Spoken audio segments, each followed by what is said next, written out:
We have 2 p.m. It is 2 p.m.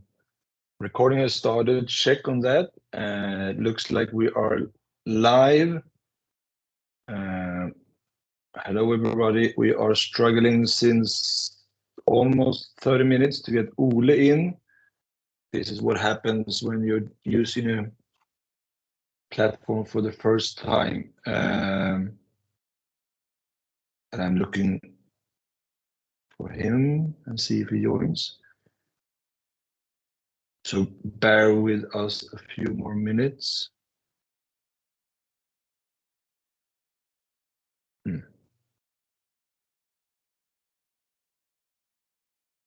We'll see. You're here, Andrey. That's a very good start. Okay, here comes Ole Kristian admitting.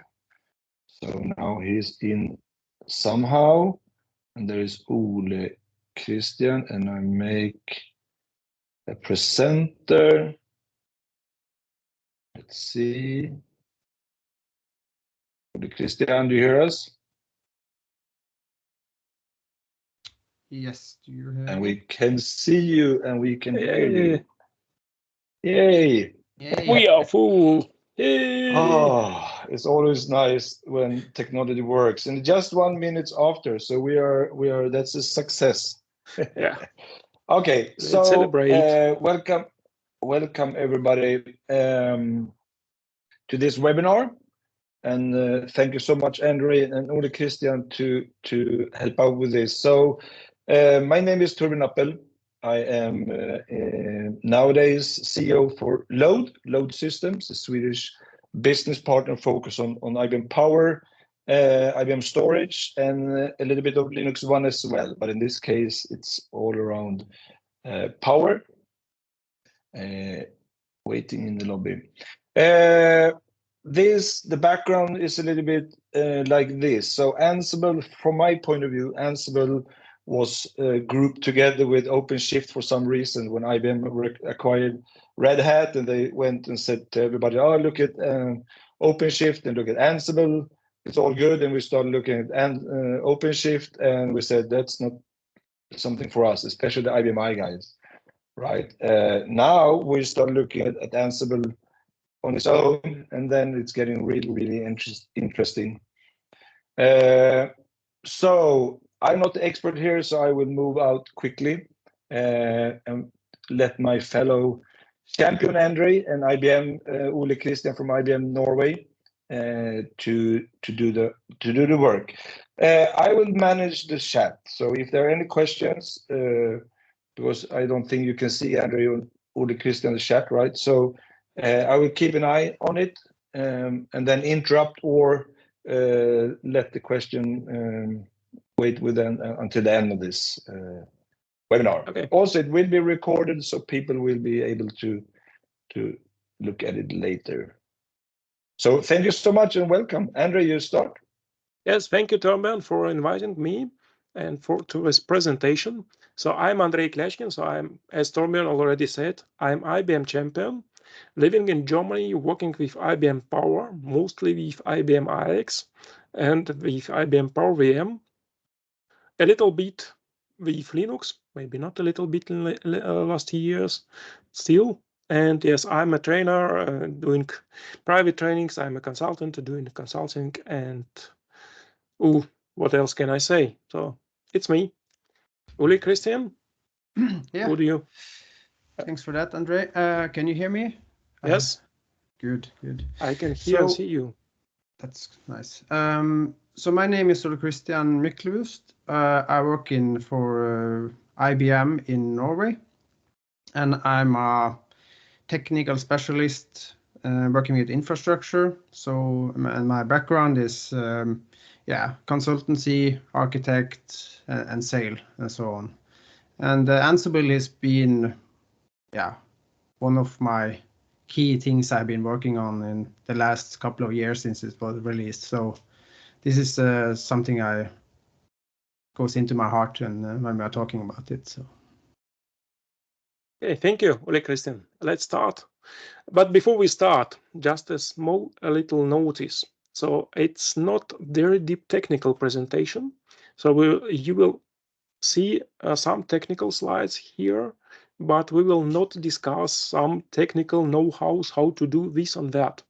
So we will talk about Ansible, how it can be used with IBM Power, and about some use cases from our lives as consultants. So what we did for customers and how it helped them.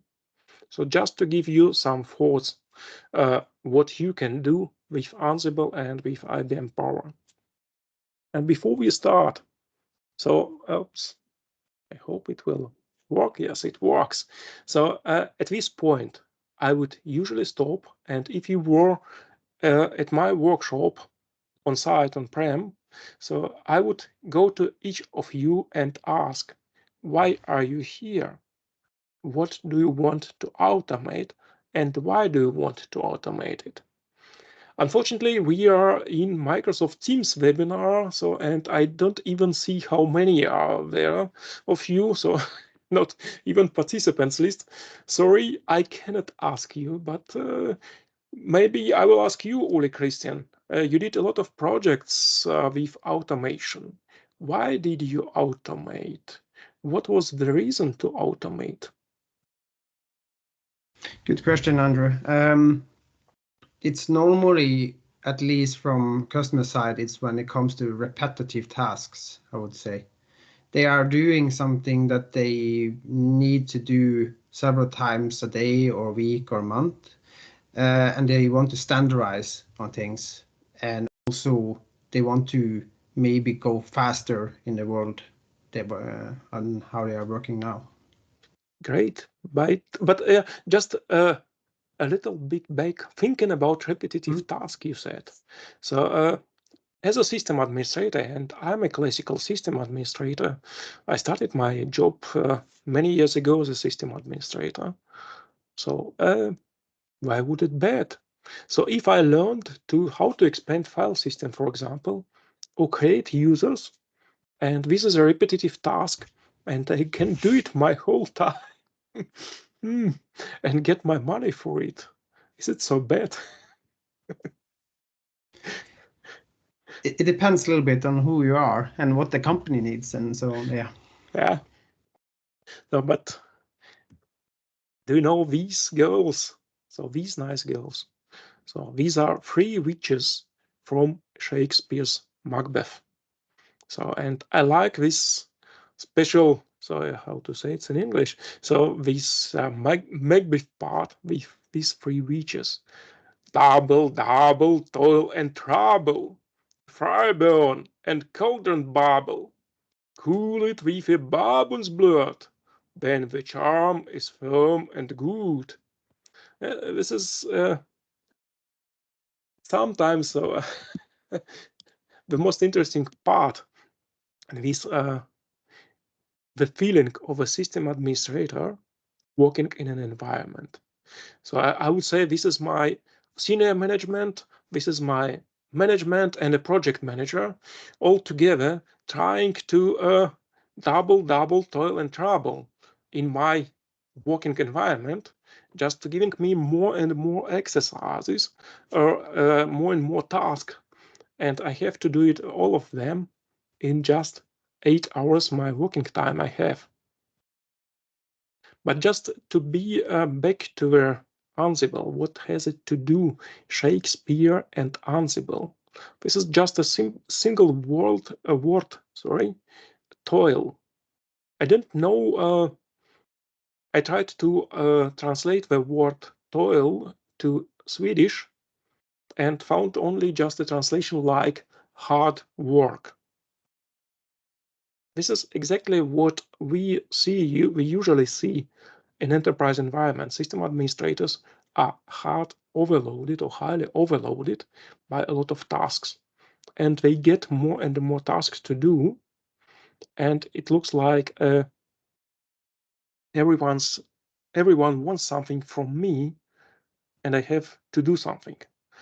And if you know site reliability practices, site reliability engineering, so in site reliability engineering, we call toil every type of work which is not really productive, which doesn't bring us further, but which are just, as Ole Kristian said, such a repetitive work which we do, and it might bring something for your company, but it doesn't bring your company forward. Like as I already said, like expanding file systems. Does it bring your company forward, really forward? So it's a job which can be done by some part of automation. And this is exactly my answer to the automation and why automate. As for me personally, automation is happiness. Why? Because I can rid of this toil, of this hard work, give it to Ansible. Ansible does it for me according to a schedule in Ansible automation platform. When some operator starts a playbook I developed, or somehow else, you can use Ansible together with almost every enterprise software you have. So, and me as administrator, I'm free from this toil. I'm just developed a playbook, gave it away, and I'm happy. I have my time. So about happiness, I did a presentation, I think last year, and during this presentation, I've got a question and I answered. This is written in the README to this AIX version, and the guy answered to me, Andrey, it looks like you have a lot of free time to read every README. And I said, yes, I have this time. I have this free time because most of my job is automated, and I still have it.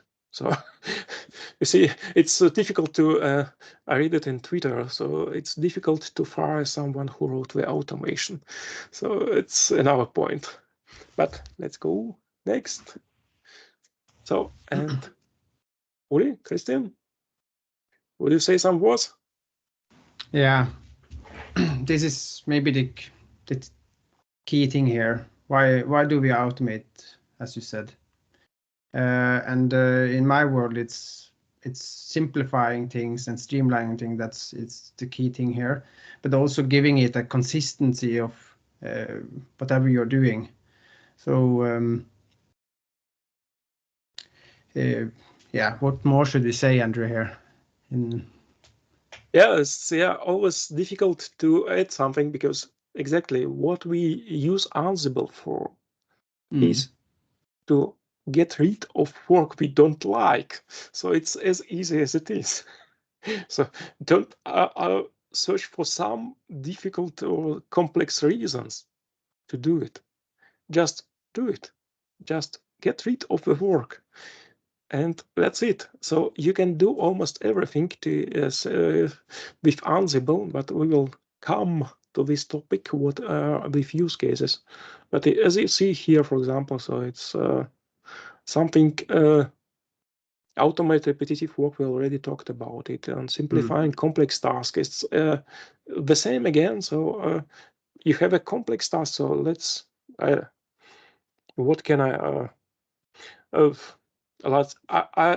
just found out scripts I developed 10 years ago, more than 10 years ago, for some German customer to configure AIX after provisioning.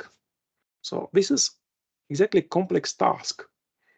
You deploy it in your server and you must configure it according to the requirements. And I don't know, it was many hundreds of shell lines, code lines, which I did at that time to make this configuration. And it's exactly the same again with Ansible. It is simplified. So it's just a one playbook you can execute.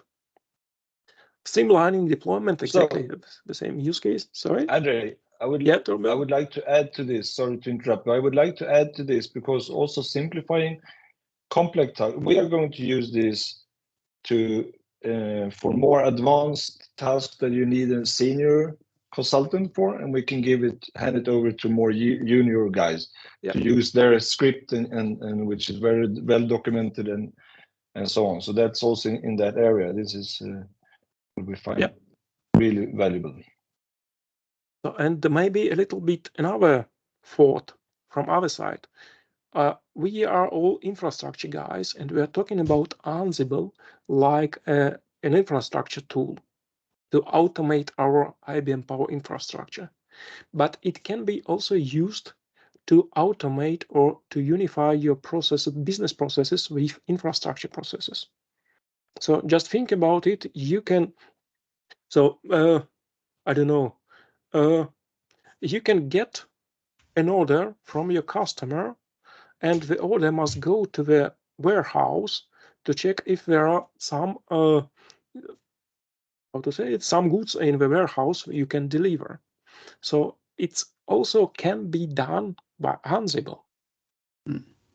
Because what's the difference? So you give the order, so you click the button in the your application, and the application calls or sends a message to your Kafka bus, and event-driven Ansible gets here the Kafka message from the Kafka bus and sends it to another application, or executes playbook just to start your production or your manufacturing. So it's another point of view. So we are not talking too much about it. We are talking about infrastructure and IBM Power. Yeah, and another case is also work that you don't do that often. So, for example, in my earlier work, I did a lot of disaster recovery tests for customers. Okay. And that was a long run book that we, with pretty complex and detailed documentation on how we do the failover. But still, it was quite cumbersome to make it updated and also if we can test it. But also when we needed to make it happen, sometimes the people that was on working that night or evening didn't have always the information or the knowledge about it. So yeah, using optimization can help in those cases also where it's you need to have other people do that work for you. Exactly. Into this area, in Tech Exchange in Barcelona, Nikolai Shiraz made the presentation that was actually won the award for the most visited session, but it was about this as well. So disaster recovery, and make a really complex playbook or whatever you call it to automate, and you don't need the big group of specialists in storage and networking and AIX guys and so on, but also for the CMDB. So he was using it for every night, scripting and checking all the systems that are available, the relations and all that, to every day have the latest updates. So to avoid also people forgetting things. So yeah, and we know a manageable IT infrastructure starts with a good CMDB. Yeah. Otherwise, it is not manageable. So let's go. It should be. Yeah. Go ahead. Let's go a step. Next step. So if we decided that we should automate, so we have to start with something. And this is the question I usually ask, or I usually ask in my session. So when automate?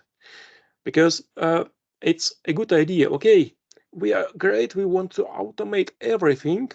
And sorry, guys, if you want to automate everything, you will not automate anything. So it's maybe hard, but it is so. You always have to make the first step. What do you want to automate first? And yes, this is exactly what I like to show my ears. So there are always two parts. We talk usually about repetitive tasks, and this is something you do very often. And this is, of course, your first task you want to automate.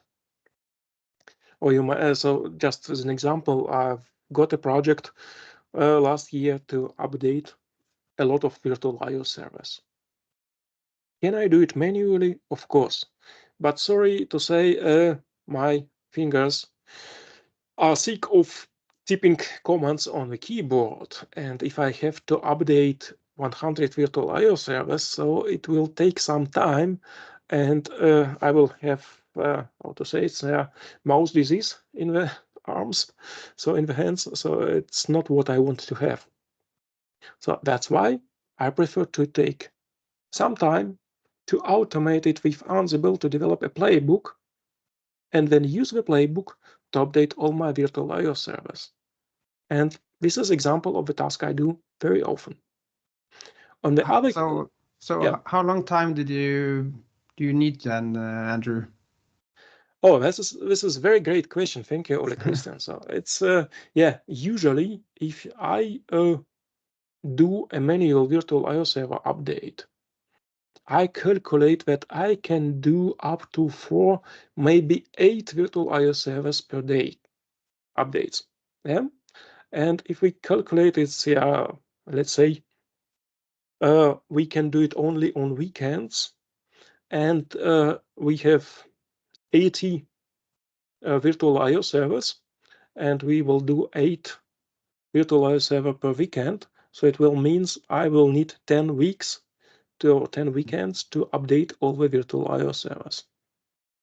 So if I automate, I did a playbook, it works, and it takes me really, I don't remember how much it takes, 15 to 20 minutes. So I just even did a playbook to upgrade virtual IO server to 4.1, and you can watch it on YouTube.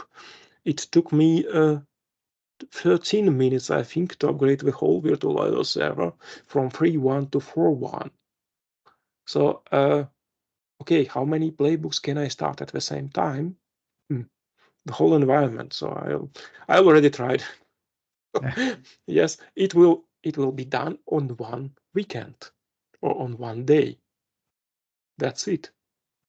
Yeah, and you can also decide that, okay, you want to do your test environment first, then you do your QA, and then Exactly. your production and so on. So that's, everything is manageable in some way.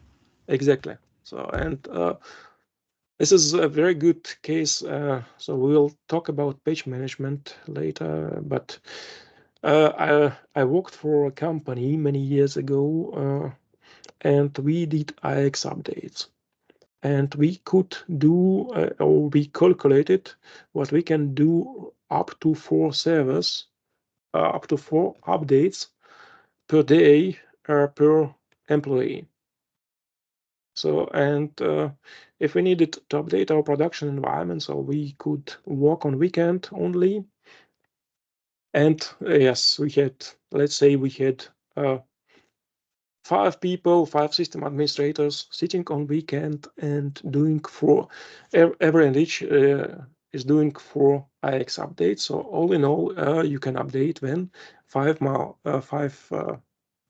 it's 20 IX servers on weekend. And if you say you have 200 servers, again, you will have 10 weekends. And if your employee costs, let's say, just for ease of calculating, 1,000 euro per weekend. So, and you have 5 employees on this weekend, it is 5,000 euros, and 10 weekends, it will be 50,000 euros you should pay just to update your service. So now let's say one of your clever guys working in your environment automates it. Even if he works or she works 2 weeks doing this playbook, so it will cost you less than 50,000 euros. Even if you get some external consultant doing this work, so maybe it will cost you 10,000 euros. But it's a return on investment, I don't know, so something like, I think even selling drugs is less profitable as to automate. So sorry, but it's my opinion to this. So, return on investment here is very high. But there is also another part of automation, these are tasks which you do very, very seldom, very, very rare. So as a AIX profi, I can do a lot of things just as we say with closed eyes. So they are just automatically come from my fingers when I sit at keyboard, so at monitor. And of course, I usually think, why should I automate them if I can just execute the command and everything is done? And it's easy. Yeah. And this is again, this is a very false point or a wrong point of thinking, because just as an example from my life, so I was asked to prepare a small environment, IBM Power environment, just one server, 5 AIX LPARs and 1 Linux LPAR and 2 virtual IO servers. And because it is very small environment, everything is good, so I don't need to prepare any automation. I just came, did, and got my money. Everything is done. I didn't automate anything. Okay, time comes on. So several months later, they did something wrong on this environment, and virtual IO servers were broken. Nothing booted anymore. So they asked, Andrey, can you help us? Of course I can help. But what does it mean? I have to come and to repeat all the steps I did before to repair virtual IO servers and to get the configuration I did before. So again, online. If I did it in automated manner several months ago, I could come and just start the playbooks, and that's it. And it would work. And don't forget, automation is some sort of documentation. If you automated your environment, if you automated your task, you documented it. So next time, you can just open your automation, your playbook, and read it, and find the information about what you did. Want you to add something, Uli, Kristian? I think that's spot on, Andrew. And a few comments.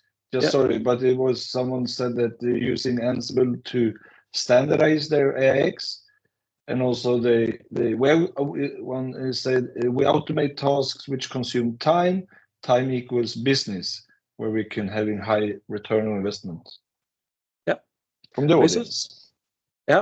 This is great, because this is exactly, if you just updating again. Talking about updating virtual IO server or updating AIX, I cannot talk too much about updating IBM i, but when you're updating a system, you usually sit at monitor, and looking at the monitor, you start with comment after comment after comment.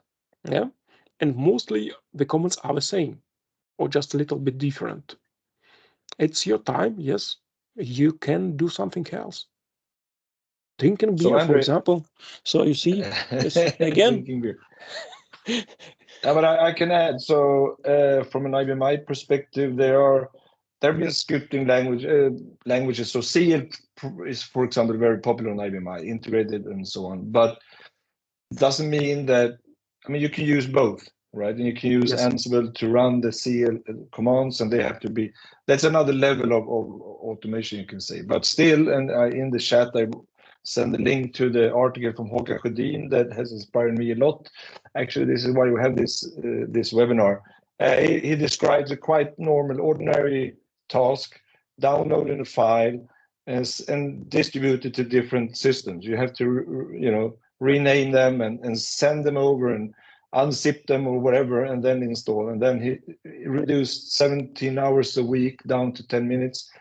But also, if I remember correctly, that means also he can do it more often than every week. He can do daily updates or something, because it's so much faster. So it's similar on IBM i and also on other platforms as well, right? So it doesn't not just Power. And just to mention it, so there is a joke that behind every and each Ansible automation there is a script. because we also have scripts in Unix environment. So we have shell, and you can write a lot of scripts in shell. And I did it for many years. I do it even now. I'm writing scripts. I'm developing scripts, shell scripts. But just to understand, so let's say I want to create a user on my AIX system. So how do I do it? I use mkuser command. So mkuser username, user is created. And I can do it in script. It's just one line. Everything is good. So now let's think. We start the script on a system, but the user is already there. What happens? It brings an error. So it cannot do anything. So I just say, okay, user is already there. So what should I do? I should write if ls user, if I find the user, then do nothing else mkuser. So now I make a script complex. So the next step, I want to be sure that my user has user ID 123, has home directory in home user, and is a member of groups staff user and DBA. So if I do just a command ls user, I can check that the user exists. So I need to make script even more complicated. If ls user1, so user exists, I need to get the information about user. ls user minus a groups user1, so I get information about groups. Then I have to compare these groups with the groups the user should be in. If they are not the same, so I have to change the user, change user groups equals to my groups list user1, and do it for every and each attribute. So it means that if I want to develop a script just to create a user on AIX, on IBM I, on Linux, it is everywhere the same in this case. So I need to have a very good script developer who can check all the cases. So now let's go to Ansible, where I have just one primitive. So if we talk about AIX, it will be IBM Power AIX user. And I say, okay, the username should be user1. The groups must be staff user Oracle DBA. So what did I say? And home directory should be there. And every time Ansible starts, it checks that the user is there on the system, that the user has the correct user ID, that the user has the correct home directory, that the user has the correct groups. So, and in this particular case, I just change my whole big script with a lot of developed code with just a small 3 lines or 4 lines. I don't remember exactly how many lines it is, but it's just a few lines of descriptive language in Ansible, which everyone can read. So, and this is exactly where I say, okay, this is, I see an advantage of using Ansible for even such simple use case. Andrey, there was also in Nikolai his session about the password reset thing that he built with Ansible, which was pretty interesting. Yeah, Nikolai did a very beautiful session on Check Exchange. So I can't compete. So I thought he will be today with saying us, that's another usage where about user profiles. So they could be automated and send an email and that's doable, but with Ansible. Yeah. So, and let's talk about why Ansible. We talked about automation. We talked about when automate, which tasks you should automate from our point of view. But just to be clear, there are many tools out of there which can be used for automation. Ansible is not the only tool for automation. And you can read in many I don't know. I think nowadays almost every tool tries to sell as automation tool. So sometimes I don't know. There is, for example, BMC workload manager Control M, which is the workload management tool for me, but it is workload automation tool. It's not there just a okay. So, and this is why I prefer to use Ansible. I'm not Ansible, originally Ansible guy. So I started my automation journey many years ago, 2016, with Chef, not with Ansible. And of course, I learned to develop shell scripts since I started working with Unix. So, and it was many, many years ago, almost 30 years ago. So that's why, yes, I can develop scripts. Why don't I use, why do I use Ansible and not scripts? So, and I like this, yeah. I always forget about it, but I like this Ansible is a answerable, faster than light communications. So it's also like WinRoot in Rocanon's world. And what can I say? It is maybe it's not faster than light communication, but it is faster than light starting. It's easier than everything I worked with to start with Ansible and to work with Ansible. And of course, you can use Chef, Puppet, SaltStack, and something else. So these are tools like Chef, Puppet, and Salt. So they are traditionally viewed the same from the same category as Ansible, as configuration management tool to manage configuration of your servers, of your infrastructure. And as I said, as for me, Ansible is something that very easy to learn and to start with. You don't need any infrastructure. So if I think about Chef or Puppet, so you first must have some server where it is installed, central server. With Ansible, you can install it on Linux, on AIX, on IBM I, and it just works. So yeah, and it's from our side when I started with this. We came from Chef. We did use that for quite a lot of deployment of especially a product called GPFS and Scale. But we needed to find anyway a better way to do some of the stuff that we and this is one of the things that we couldn't sometimes have agents on them, or we didn't want to have agent on them. And from the customer side, it was too complex to do changes, or for them it took too much time to start to dig into how they do changes in the playbooks and also in the whole deployment methods. And that's one of the reasons why we went for Ansible in that beginning of it, and we have not seen back yet, at least. So. And yeah, as I already told, Ansible is human readable, so you can use it as a documentation.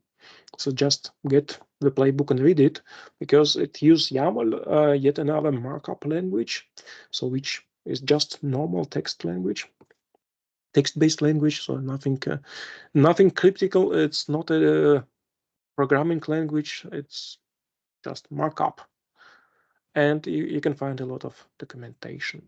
As Kristian already told, so Ansible doesn't require any agents, and this is the best point from my point of view. So because even if as a consultant, I can come in infrastructure and they don't have any standards, they don't have anything to work with, but I can install Ansible on any server, on take a server, install Ansible and start automating.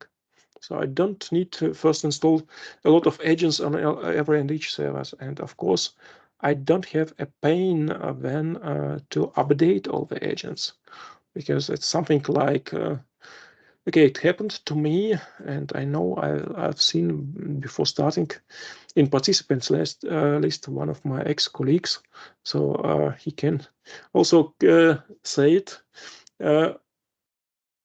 The biggest pain with Chef was to update all the agents through the whole infrastructure. Yes, everything works, everything is good, but you just get from Chef 13 to Chef 14 or to Chef 15, and you need to update all your infrastructure. If you have big infrastructure, then it takes time, and most of open source projects are very agile. They change a lot during the year. So if you have agents, so you must be prepared to update your agents every year. Or you can use Ansible. You can use Ansible doing that. Yeah, or you can use Ansible to update your agents. That's really Just a joke. Yeah. And Ansible uses SSH, which can be good, can be bad, but it's easy because you always have SSH. On IX and Linux, it's there.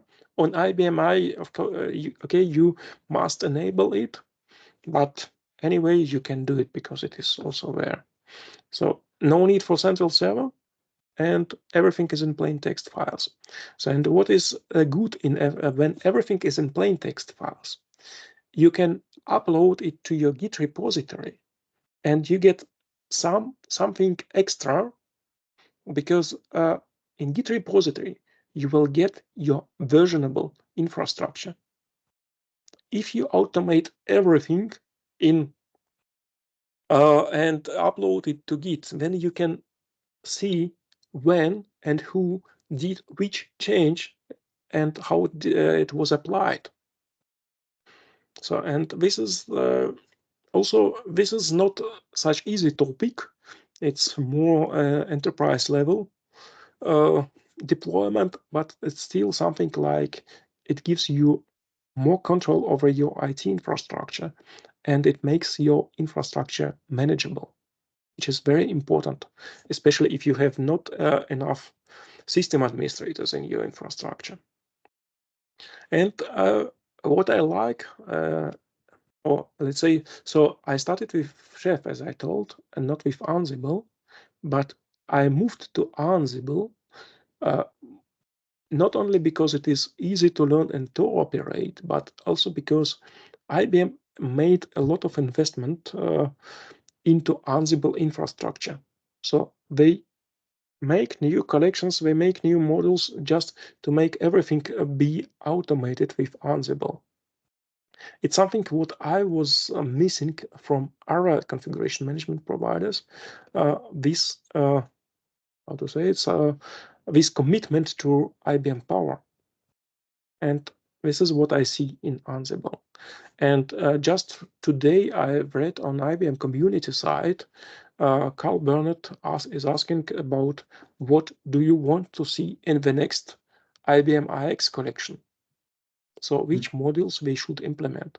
This is exactly the openness and what makes Ansible very attractive for me, because IBM invests into wider in the development of it.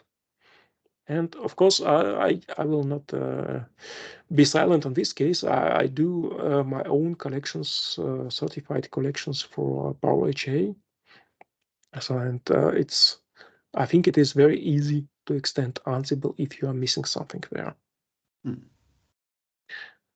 Kristian, do you want to add something? No, I think you covered most of it, everything here now. But it's also that we have the community of everything around is the key thing, I think, because you have people that contribute, make articles, and it's updated all the time, both the collection modules and yeah, the whole everything around, and it makes it also interesting to work with. It's yeah.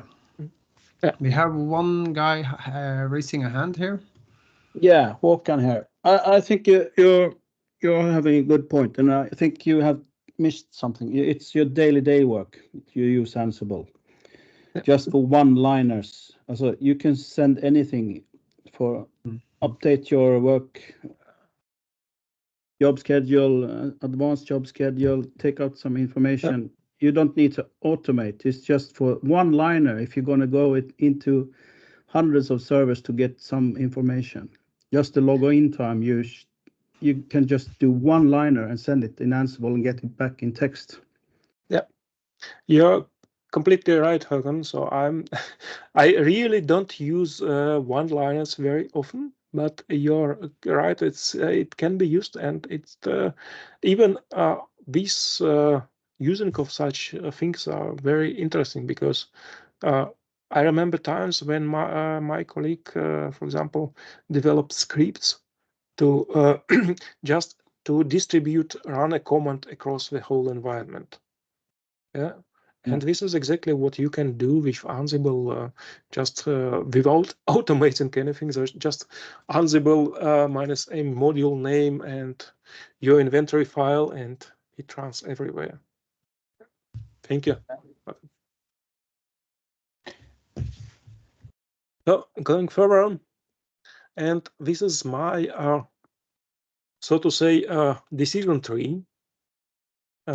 If I start working with Ansible, so if we talk about starting working with Ansible in a company, so we usually start with who is working with it.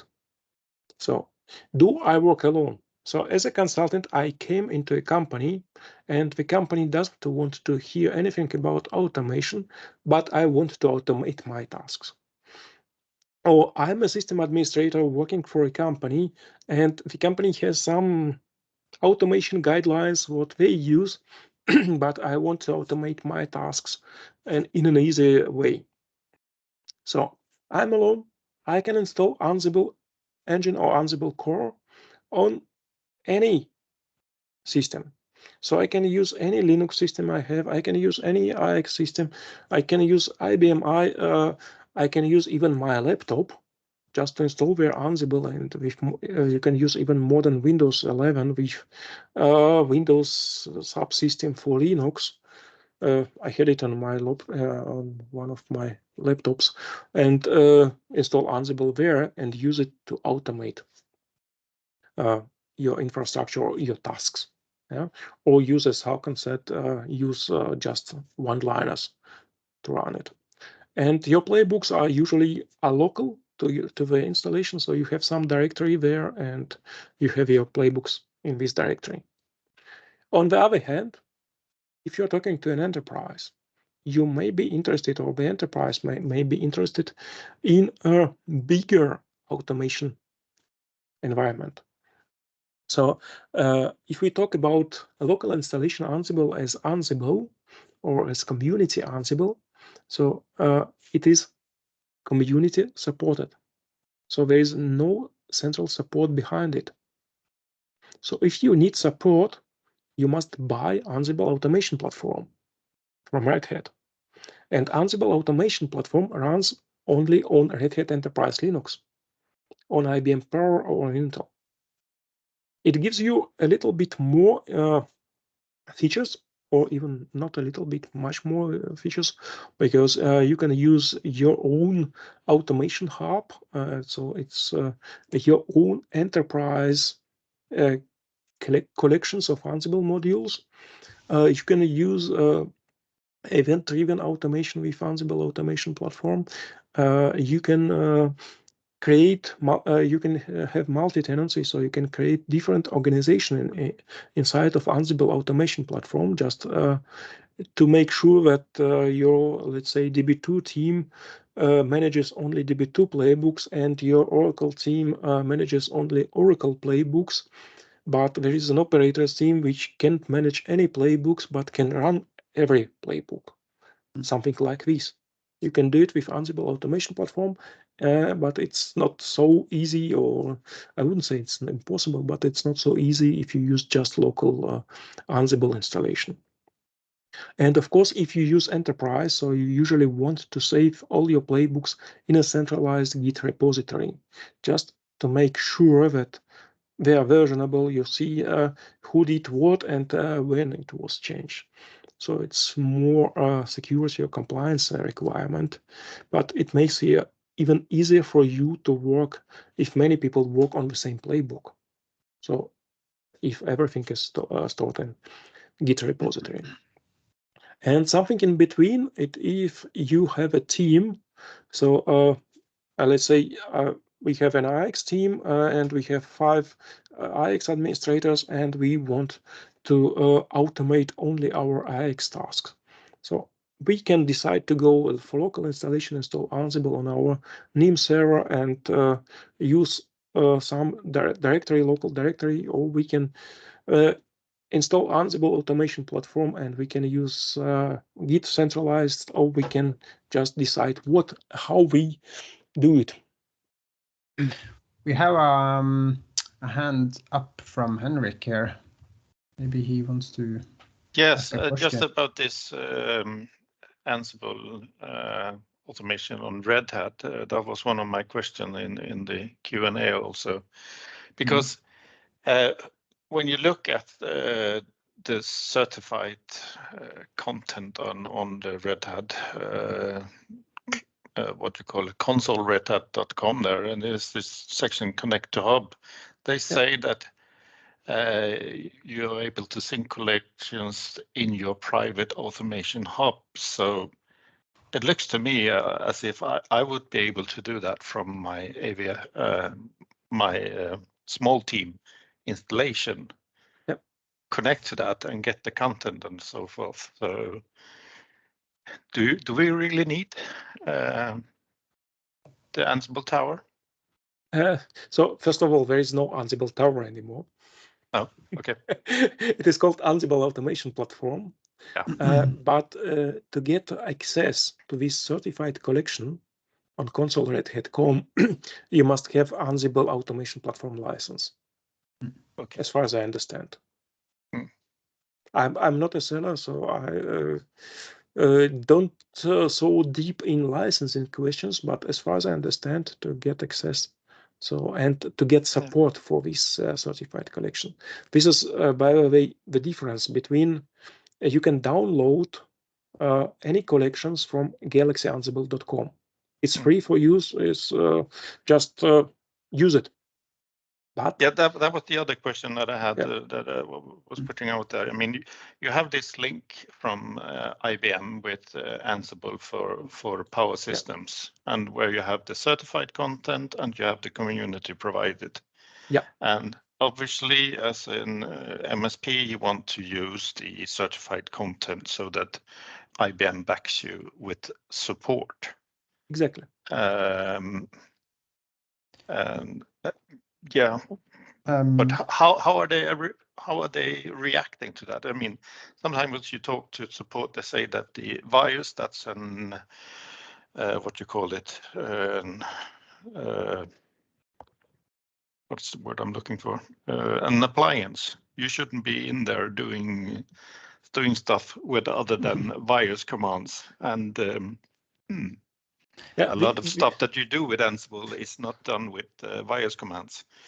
Yes, but virtualize is a very interesting point, and thank you for asking it, because it's exactly the question is, where are you asking for support?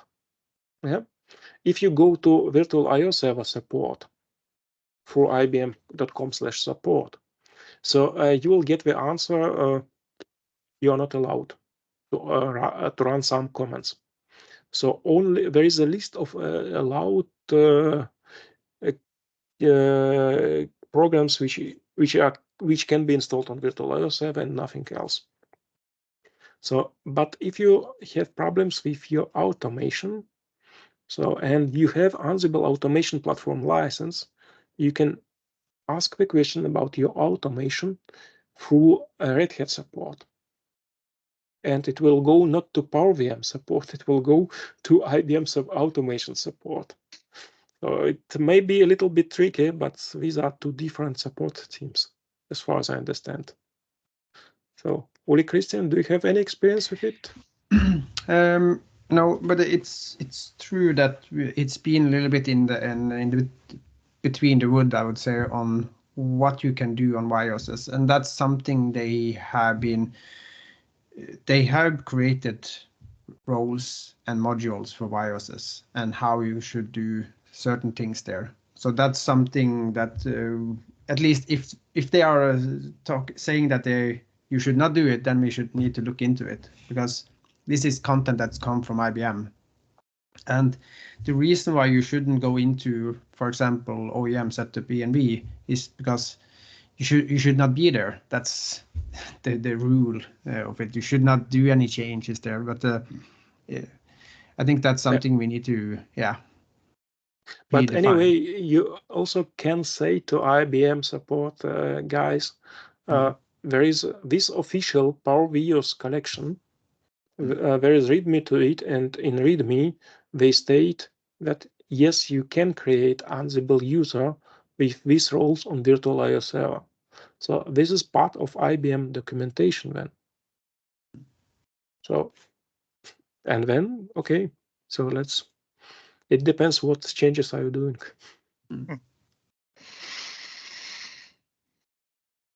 Sorry if I cannot give you more better answer, but so I automate my virtual IO server with Ansible. So, and let's go a little bit to some typical use cases. We have just 5 minutes and we have much more slides. Yeah, I talk too much. Sorry. So, and Ole Kristian, do you want? Yeah, I think we can be a little bit. We can go through some of the use cases, and then we can see who can also. So yeah, I can just make the next slide, or yes. So these are just a list of some possible use cases. Andrey, there is a comment in the chat, and they are already asking for a second part of this webinar. So let's plan for this as we need more time. But I can guarantee we'll arrange. Okay, that. So it's another possibility to make all the use cases in the second same webinar. So yeah, but we can run through, and I think we can stay a little bit longer because this will be recorded, and also we can distribute the presentation as well, right? So people can look for themselves. So go ahead, a few more minutes. Okay.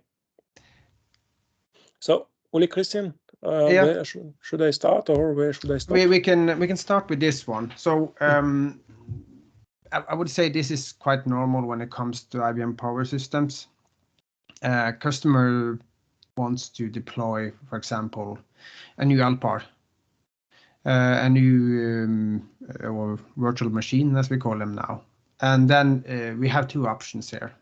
One option is if the customer has PowerVC, okay, then fine. Then it's quite easy. We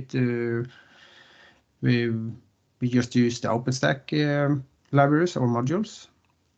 And then we have the option 2 here, and that is we don't have PowerVC, so we need to create the Alpar, we need to create the zoning, we need to maybe clone or assign disks to this, and then we need to start it up, and then we need to customize the Alpar. But all of this can of course be done in Ansible, and also it's highly customizable. Maybe more than it is in the PowerVC. So if you go to the next one here, Andrew. So this is one of the examples here on option 1. Okay, so this is one task almost, and it says that I want to create a new VM with PowerVC. And you just specify what's the name and what's the image and what templates and the VLANs and so on. And then when this is created, it will print your public IPs, and then it also will wait till the SSH port is open on it. and then you can add on more configuration management afterwards. Yep. On the next one, Andrew. Yep. I think this is option 2. Yeah. Use, but using with different tools. So even Yeah, because it's Terraform will always. I'm feeling that they ask us, okay, can we include Terraform in some way, or can we use Terraform? And I said, yeah, of course you can use Terraform, for example, to deploy your virtual machines or Alpars. But I would not maybe say that, okay, you should also use Terraform to do your configuration management, because that's complete hell, I would say. And because it's two different things. So it complements each other, I would say. So use Terraform to deploy your infrastructure, and then use Ansible to do your configuration management. That's a good way to do it. What do we have on next here? Automated patching of IBM AIX service. I think this is the low-hanging fruit of each and every automation. So it's something like, especially if you work in highly regulated environment where you must install security patches, then you, sorry to say, you must use some automation, and it would be better to use automation with Ansible, because IBM did a tremendous job to make it possible. And yeah, what can I say?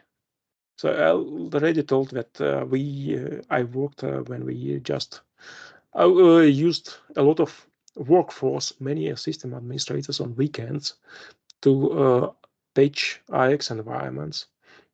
And another case from my life, when we automated completely automated patching process, and now you plan patching once in a year on which dates you want to patch your IX servers, and IX servers are patched over the night, and IX administrators go to the bed in the evening and go in the morning to the work, and then they control what's happened in the night, and everything is patched or something went wrong, and it's much easier, and it yeah. It's what I like. Yeah, it's one use case that can save you a lot of time, as we talked about, and also and do standardization inside your company. So it's a good case. Yeah. And I guess the next one is it's similar. Yeah. And we were reflecting a little bit back in the times. First time I managed AS400 iSeries IBM I, it was something. It was a black box in a corner, and I was a little bit afraid of it. And then afterwards, I was starting to tinkering it more of it, and also managing it. I found out that people were going online and ordering patches, so CD, DVD rooms that they order home, and then they put it into the server. And then I was just amazed about that thing, that you can do that. Of course, time goes on, and now we also have, of course, we have Fix Central. We can load up a server that has, or IBM partition that we can use as a repository and so on. But this can take it, we can take it even farther. So we can have our IBM I partition, and we have the inventory there, and we have the PTFs there, and then we can say that we want to patch each of the servers individually. And so this is, it's two different worlds, I would say, from what it is, from where it was to what it is now. It's yeah. Yeah, I can say again, I'm not an IBM I guy. I have my own IBM I test installation, and using Ansible, I was able to patch IBM I. So I wouldn't be able to do it on my own because I have no idea about IBM I commands, about most of IBM I commands. So I'm an IBM guy, right? So I know, I hear what you say. Ole, it was a long time ago, but still people are using similar ways, actually, downloading virtual images and sending them out manually to the different boxes. And there are different tools, so you can automate it already. But there are different tools as well. So that's another way. You do the same thing with Ansible on all platforms. You use Ansible for AIX and the same for IBM I, not the unique IBM I tool. So yeah, that's back to also the thing we mentioned before, Andrey. We can use a junior IBM I guy like yourself doing a more senior tasks. Exactly. I think Henrik wants to say something. Yes, here. Henrik again. Yes, I want to repeat an old question to you, Ole. When we had this webinar at PEDAP a long time ago, we talked about the PTF and image repository that we can create on IFS. When we have a mixed environment, will it be able to have a repository for IBM I 7.1, one for 7.2, one for 7.3, and so forth? Yeah. Have you been able to find that out? Or no, that's something I need to check out on. I'm not 100% sure where it is in the line, so but I will write it down, Henrik, Okay. and check it up. So yeah, if that's something that's missed, I think we should be able to fix it. But let us see. Okay. So let's go a little bit further because it's your for fix management use case. So storage virtualize collection. Yeah, and it's the same here. That and also we are repeating a little bit this, but there is Ansible collections for almost all of the different products, at least in IBM side. So you don't need to go out and create your own and things like that. Try to see what's there and what's available, and then you will most likely find something that's it's using. And in this example, you have for the IBM storage virtualized. So that's the flash systems, and as we see, there you have collections that you can use, and that is using the REST API against IBM flash system, as we see, and it's not using SSH and so on. So there they have created a different way to do it, because the flash system does have SSH, but sometimes it's better to use the REST API to do things like that, because So this is the disaster recovery we already talked about, and this is from Nicolau Hire from Spain. So the use case, and you talked to Ole Kristian with him last on last Common Europe Congress last year about this use case. Yeah, but just to be a little bit faster, I want just to add this is use case continuous testing for IBM I. So I cannot talk a lot about IBM I, but I can say I use the same, for example, continuous testing on IX. So I have my GitLab in this case, not GitHub, but GitLab repository with a lot of open source projects I work on.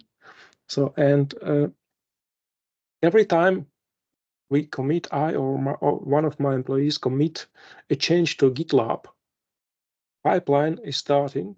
So, and it will automatically build, it creates a new IX server or Linux on Power server.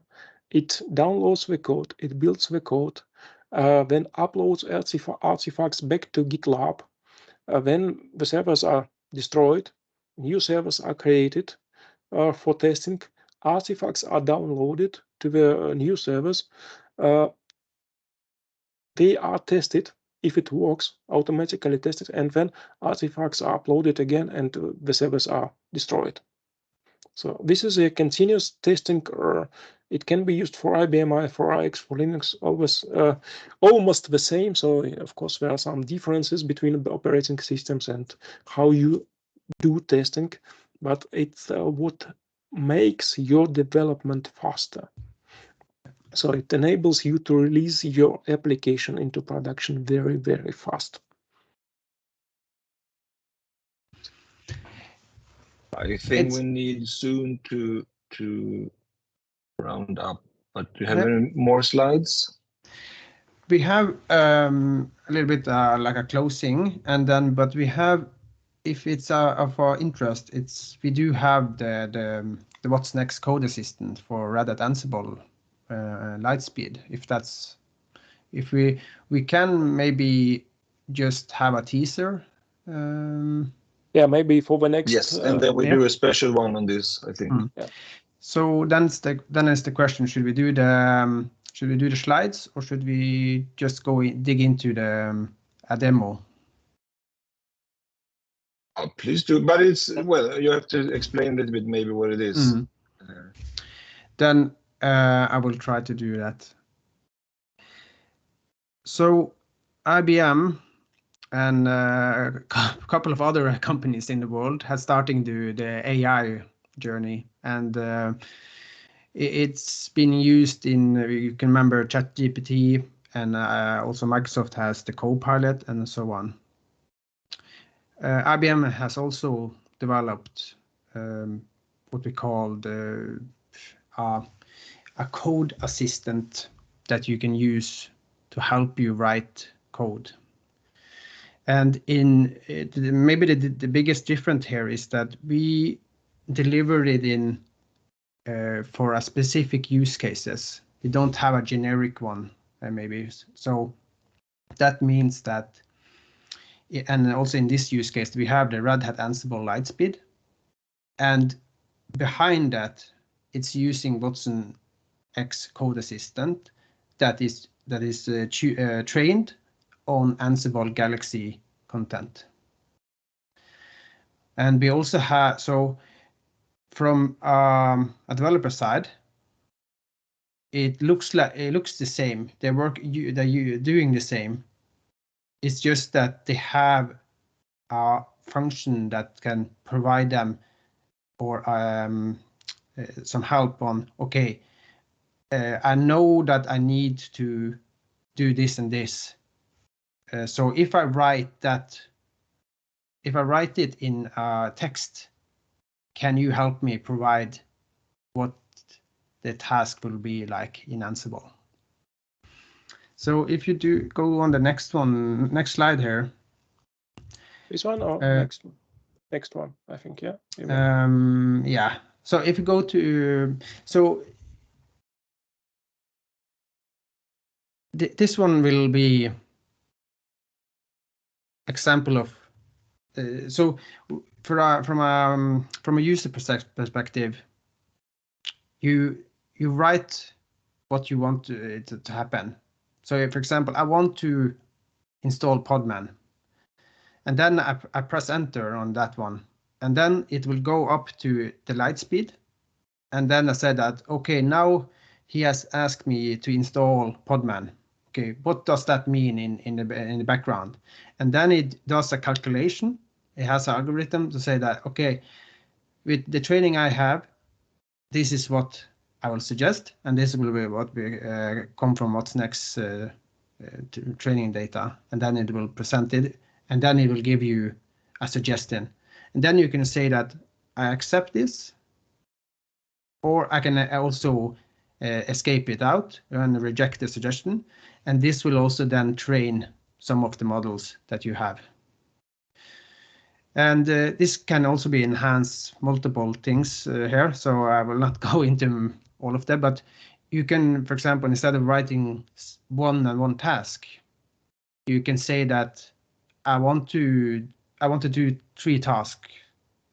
I want to install Podman. I want to pull a container. I wanted to create a container, and then it can just give you an example of it. And if you also want to go further, so this is example of how it works with the task generation, simple tasks. You just press enter and then it will come out.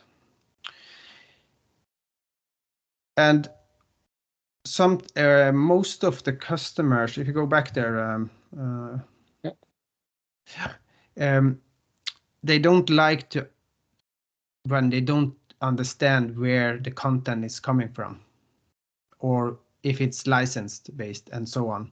And that's a little bit because of the ChatGPT and things like that. So when you are writing here a task, I want to generate something here, it will give you the output of where it looks up the data in your terminal. So for example, here you can see that it found 2 ways to for install HTTP package, and that was from it's 3 ways I say here, and then it will give you the source and what license it is, so you can validate how it is and what it is being used for, if that's necessary.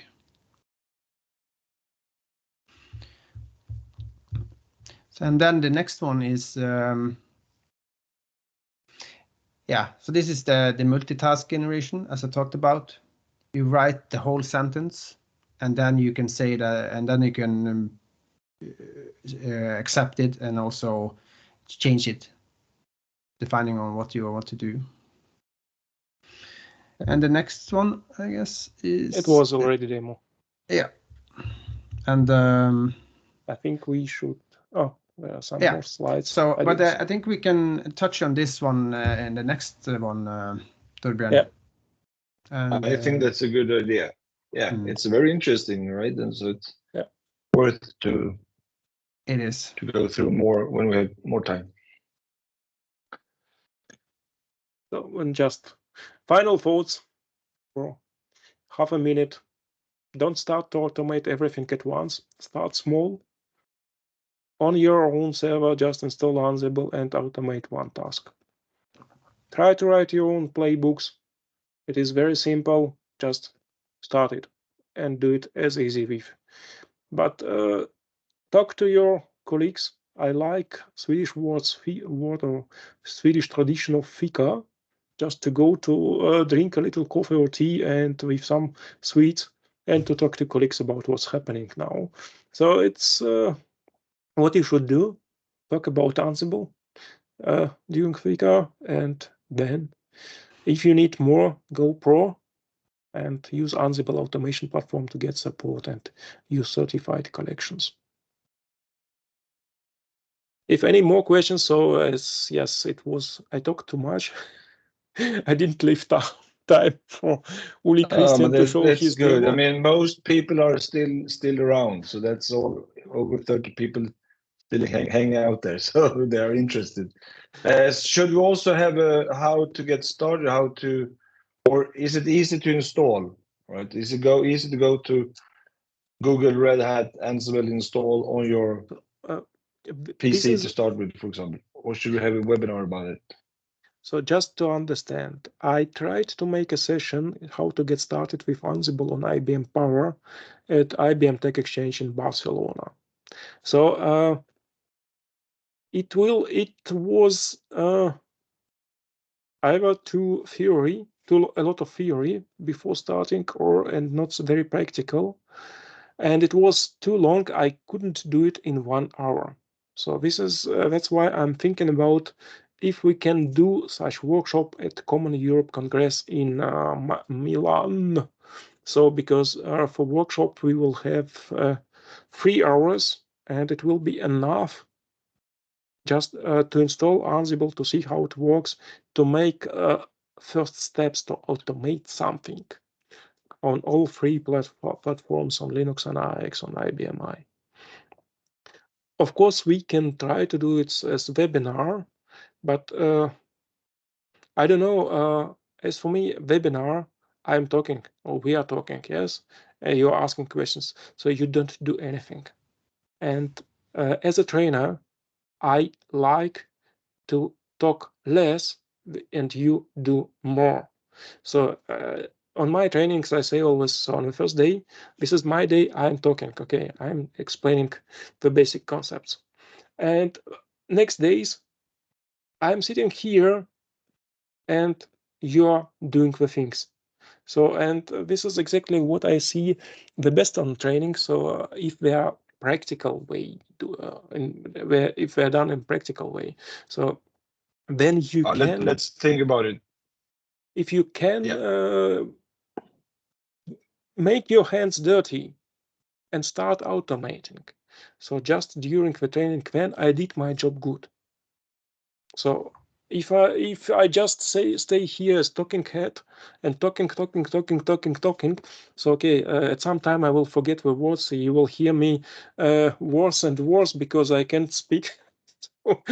After several hours, I will not be able to talk anymore. But you know, I have the possibility to mute you here, mute participant. Just kidding, Andrey. Okay, so but anyhow, let's plan for the next step in this series now, of 2 at least, and where we go more in depth in the technology and show the light speed thing and so on. So thank you very much, and it looks like the audience is happy and they are sending it's great. Thanks and thumbs up in the chat and so on. So that's really good. Yeah, and thank you both for taking time to prepare and do this for us, and see you soon within a few. Thank you very much for inviting, maybe. and yeah, thank you to all participants that you were here with us.